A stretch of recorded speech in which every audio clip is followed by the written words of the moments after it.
حضرت عبداللہ ابن عمر رضی اللہ تعالی عنہما سے مروی ہے کہ حضور سید دو عالم صلی اللہ علیہ وآلہ وسلم نے فرمایا کہ اسلام کی بنیاد 5 چیزوں پر ہے۔ نمبر 1، اس بات کی شہادت دینا کہ اللہ عز و جل کے سوا کوئی سچا معبود نہیں اور محمد صلی اللہ علیہ وسلم اس کے خاص بندے اور رسول ہیں۔ حضور صلی اللہ علیہ وآلہ وسلم نے فرمایا، دوسری یہ کہ جو بسم اللہ الرحمن الرحیم السلام علیکم ورحمۃ اللہ۔ محترم اسلامی بھائیوں اور بہنوں، ہر عاقل بالغ اسلامی بھائی اور بہن پر روزانہ 5 وقت کی نماز فرض ہے۔ نماز کے فرض ہونے کا جو انکار کرے وہ کافر ہے۔ الحمدللہ عز و جل ہم مسلمان ہیں اور مسلمان کا ہر کام اللہ عز و جل اور اس کے پیارے حبیب صلی اللہ علیہ وآلہ وسلم کی خوشنودی کے لیے ہونا چاہیے، مگر آج بدقسمتی آج ہماری اکثریت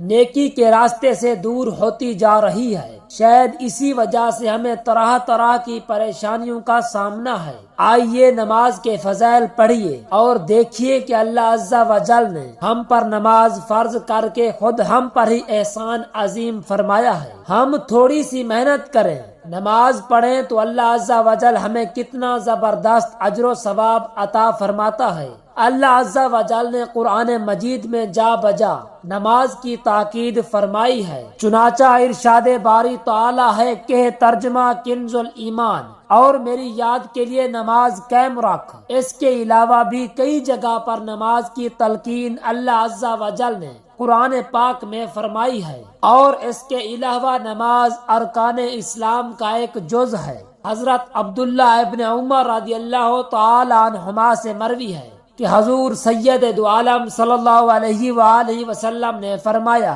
کہ اسلام کی بنیاد 5 چیزوں پر ہے۔ نمبر 1، اس بات کی شہادت دینا کہ اللہ عز و جل کے سوا کوئی سچا معبود نہیں اور محمد صلی اللہ علیہ وآلہ وسلم اس کے خاص بندے اور رسول ہیں۔ نمبر 2، نماز قائم کرنا۔ نمبر 3، زکوٰۃ دینا۔ نمبر 4، حج کرنا۔ نمبر 5، رمضان کے روزے رکھنا۔ اس حدیث مبارکہ سے معلوم ہوا کہ نماز ارکان اسلام میں سے ایک رکن ہے، اس لیے اس کی اہمیت بہت زیادہ ہے۔ اس کے علاوہ بارہا نماز کی اہمیت کو سرکار مدینہ صلی اللہ علیہ وسلم نے بیان فرمایا ہے اور بے شمار فضائل بھی بیان فرمائے ہیں۔ چنانچہ 5 نمازیں پڑھیے اور 50 نمازوں کا ثواب پائیے۔ حضرت انس رضی اللہ تعالی عنہ سے مروی ہے کہ حضور صلی اللہ علیہ وآلہ وسلم کا فرمان عالی شان ہے کہ اللہ عز و جل نے میری امت پر 50 نمازیں فرض فرمائی تھی۔ جب میں حضرت موسیٰ علیہ السلام کے پاس لوٹ کر آیا تو حضرت موسیٰ علیہ السلام نے دریافت کیا کہ اللہ عز و جل نے آپ کی امت پر کیا فرض کیا ہے۔ میں نے انہیں بتایا تو کہنے لگے، اپنے رب اللہ عز و جل کے پاس لوٹ کر جائیے۔ آپ صلی اللہ علیہ وآلہ وسلم کی امت اتنی طاقت نہیں رکھتی۔ میں لوٹ کر اللہ عز و جل کے پاس گیا، ان سے کچھ حصہ کم کر دیا۔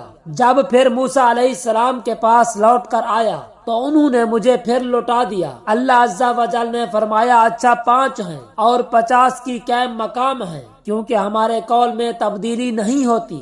موسیٰ علیہ السلام کے پاس لوٹ کر آیا، انہوں نے کہا پھر اللہ عز و جل کے پاس جائیے۔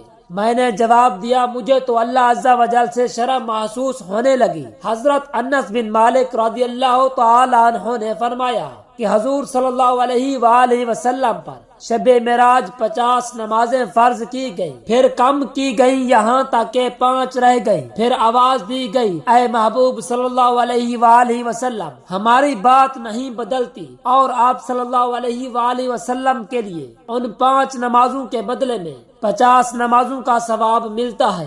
یہ کتنی سعادت مندی ہے کہ ہم مسلمان دن میں 5 نمازیں اور ہمارا رب ذوالجلال ہمیں ان 5 نمازوں کے عوض 50 نمازوں کا ثواب ملتا ہے۔ حضرت ابو ہریرہ رضی اللہ تعالی عنہ سے مروی ہے کہ حضور صلی اللہ علیہ وآلہ وسلم نے ارشاد فرمایا کہ بتاؤ، اگر تم میں سے کسی کے دروازے پر ایک نہر ہو جس میں وہ ہر روز 5 مرتبہ غسل کرے تو کیا اس کے بدن پر کچھ میل باقی رہے گا؟ صحابہ کرام علیہم رضوان نے عرض کیا، اس کے بدن پر بالکل میل باقی نہیں رہے گا۔ آپ صلی اللہ علیہ وآلہ وسلم نے فرمایا 5 نمازوں کی مثال بھی ایسی ہے، اللہ عز و جل ان 5 نمازوں کے سبب انسان کے گناہ مٹا دیتا ہے۔ حضرت عبادہ بن صامت رضی اللہ تعالی عنہ سے مروی ہے کہ حضور صلی اللہ علیہ وآلہ وسلم نے فرمایا کہ 5 نمازیں ہیں جن کو اللہ عز و جل نے اپنے بندوں پر فرض قرار دیا ہے، جس نے ان نمازوں کو بہترین وضو کے ساتھ ان کے مقررہ اوقات پر ادا کیا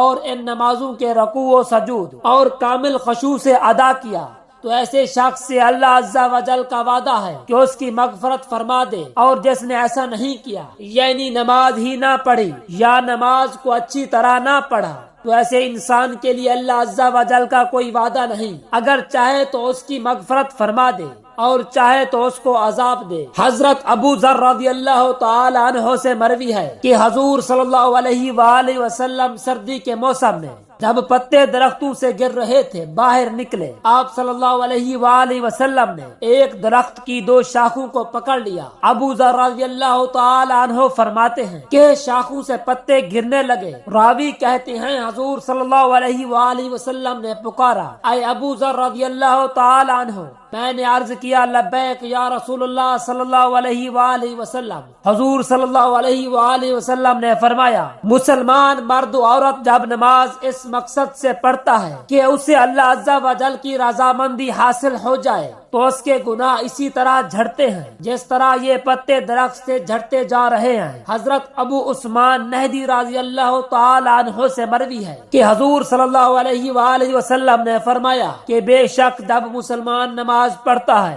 اس کے گناہ اس کے سر پر دھرے رہتے ہیں، پس جب سجدہ کرتا ہے تو اس کے گناہ جھڑتے چلے جاتے ہیں، اور جب وہ نماز سے فارغ ہوتا ہے تو اس کی حالت ایسی ہو جاتی ہے کہ اس کے تمام گناہ نماز سے جھڑ جاتے ہیں۔ حضرت ابو ہریرہ رضی اللہ تعالی عنہ سے مروی ہے کہ حضور صلی اللہ علیہ وآلہ وسلم نے فرمایا کہ 5ویں نمازیں اور جمعہ سے جمعہ تک اور رمضان سے رمضان تک سب درمیانی عرصے کے لیے گناہوں کا کفارہ ہو جاتے ہیں، جبکہ انسان کبیرہ گناہوں سے بچتا رہے۔ ان مذکورہ احادیث سے معلوم ہوا کہ نماز پڑھنے والے کی مغفرت فرما دی جاتی ہے اور اس کے گناہ اس طرح جھڑتے ہیں جس طرح خشک درخت کے پتے جھڑتے ہیں، حتیٰ کہ تمام گناہوں سے پاک ہو جاتا ہے۔ حضرت حسن رضی اللہ تعالی عنہ سے مروی ہے کہ حضور صلی اللہ علیہ وآلہ وسلم نے فرمایا کہ نمازی کے لیے 3 انعامات ہیں۔ نمبر 1 یہ کہ نمازی کے دونوں قدموں سے لے کر سر تک رحمت الہی نازل ہوتی ہے۔ نمبر 2 اور دوسرا یہ کہ فرشتے اس کے دونوں قدموں سے لے کر آسمان تک گھیرے ہوئے رہتے ہیں۔ اور تیسرا یہ کہ ندا کرنے والا ندا کرتا ہے کہ اگر مناجات کرنے والا یعنی نماز پڑھنے والا یہ جان لیتا کہ وہ کس سے راز و نیاز کی باتیں کر رہا ہے تو وہ نماز سے ہی واپس نہ پلٹتا۔ اس حدیث رسول اللہ صلی اللہ علیہ وآلہ وسلم نے نمازی کو کتنا نوازا گیا ہے۔ ذرا سوچئے کہ آقا صلی اللہ علیہ وآلہ وسلم ارشاد فرما رہے ہیں کہ اگر نماز پڑھنے والی یا والا اگر یہ سوچ لے کہ وہ کس سے راز و نیاز کی باتیں کر رہا ہے تو وہ نماز سے کبھی واپس نہ پلٹتے، یعنی ہر وقت نماز ہی میں مشغول رہتے۔ دعا ہے کہ اللہ رب العزت ہمیں نماز پڑھنے کی طاقت اور توفیق عطا فرمائے اور ہمیں صراط مستقیم پر چلنے کی توفیق عطا فرمائے۔ آمین ثم آمین۔